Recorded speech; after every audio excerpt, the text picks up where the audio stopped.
Have you ever thought you found the perfect relationship, only to realize months later that things weren't as perfect as they first seemed?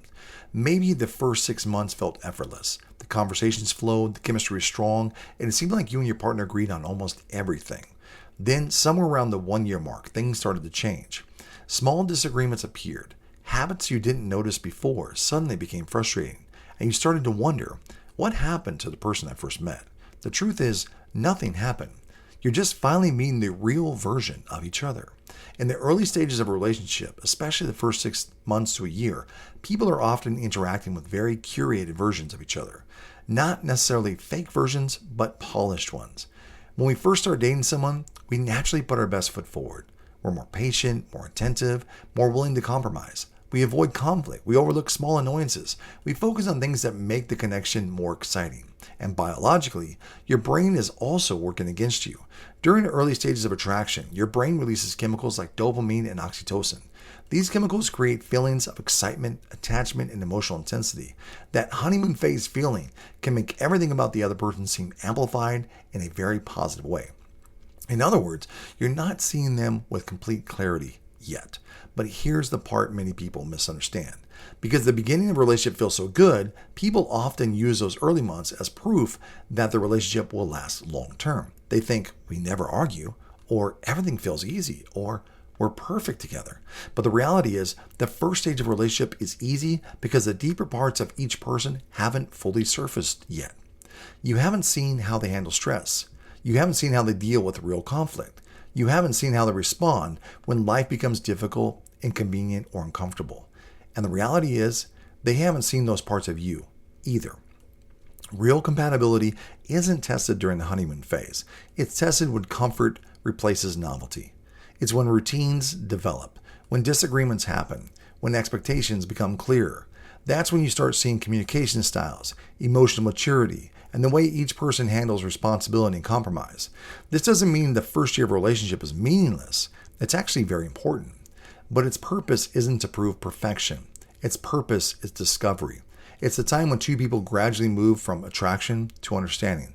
The problem happens when people mistake early excitement for long-term compatibility. They assume that because their relationship feels easy now, it will always feel that way. And when challenges eventually appear, they interpret that as something being wrong. But in many cases, nothing is wrong. The relationship is simply moving from the honeymoon stage into the reality stage.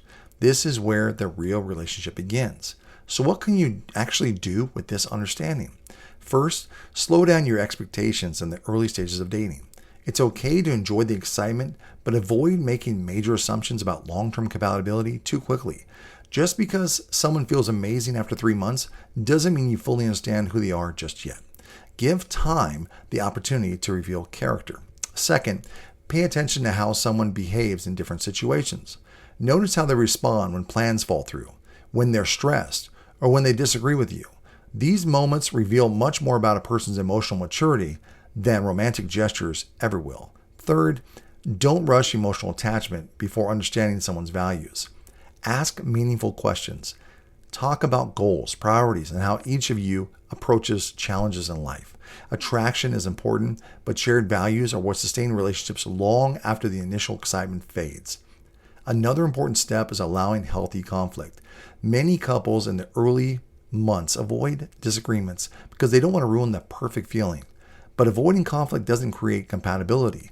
Learning how to handle conflict respectfully does. The way you and your partner navigate disagreement tells you far more about the future of a relationship than how well you get along when everything is going easy. Finally, remind yourself that real love grows over time. The strongest relationships aren't built in the first 6 months. They're built through consistency, communication, and seeing each other clearly, strengths, flaws, and all. The honeymoon phase might introduce you to someone, but time reveals who they truly are. So here's your challenge today. If you're in a new relationship, enjoy the excitement of the early stage, but also stay curious. Instead of assuming you already know everything about the person you're with, focus on learning who they are over time. Observe how they treat people. Notice how they handle responsibility. Pay attention to how they communicate when things aren't perfect, because the goal isn't to find someone who feels exciting in the beginning. The goal is to find someone whose character still makes sense once the excitement settles. If this episode gave you a new perspective on relationships, share it with someone on social media who might be rushing the early stages of love. I'm Phoenix. Thank you for listening. Mind and Motive Podcast. Change the way you love. I'll see you next time.